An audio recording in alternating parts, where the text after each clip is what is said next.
Bismillah. Assalamu alaikum warahmatullahi wabarakatuh. Kusoo dhawow waayeel media. Haddii ay tahay markii kugu horeysay aad soo booqato kanaalkeena, subscribe inoo saar, gambaleelka furo si aad u socoto casharada taxana aan soo gelin doono. Casharkeenu waxa uu ku saabsan yahay essay about divorce, curus ku saabsan furitaanka ama dalaaqa. Essay about curus ku saabsan divorce, furitaanka. What is divorce? Waa maxay furitaanku? Divorce furitaanku is a legal separation, waa kala tag sharci ah between u dhaxeeya married couples, lamaanayaal isqaba.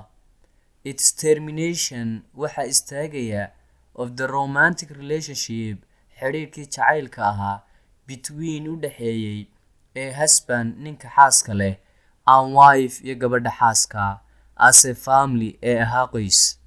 What are causes of divorce? Maxay waxyaabaha sababa furitaanka?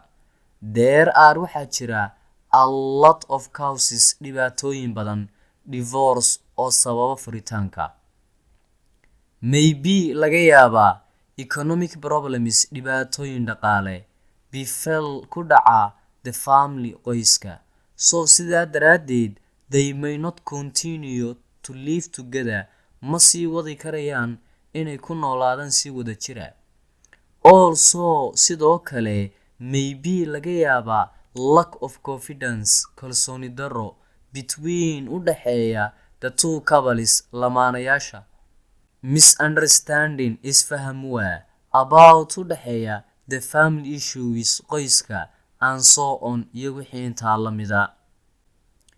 Whenever, markastoo the two couples, labada lamaane, divorce each other, ay isfuraan, all kinds of relationships, dhammaan xidhiidhkii oo dhan between them u dhaxeeya iyaga and uu soo gabagaboomaya. So that sidaa daraaddeed they separate from each other, way kala tegayaan. In Islam, diinta Islaamka, if the husband, haddii ninka xaaska leh and wife iyo gabadha xaaska divorced ay isfuraan, it's not right, sax maaha to send the wife out of the house, in gabadha laga diro guriga, mid saxa maaha.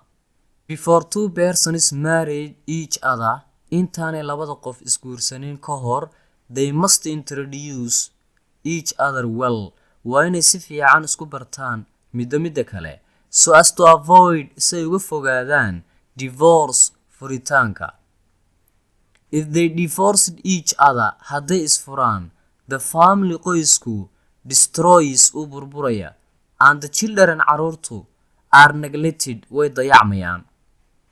Divorce furninku is not good way, ma hab wanaagsan, because maxaa yeelay if the breaks down the family, haddii uu qoysku burburo, children caruurtu have nowhere to go, meel ay tagaan ma haystaan, and no one to care, qof daryeelaana ma jiro. In that case, sidaa daraaddeed, it is always important, waxa badanaa muhiim ah, to keep the couples, inay isilaashadaan lamaanayaashu, united, midoobaan, tied together, gacmaha isqabsadaan si wada jira, and be honest, daacadna isku ahaadaan from each other, midda kale.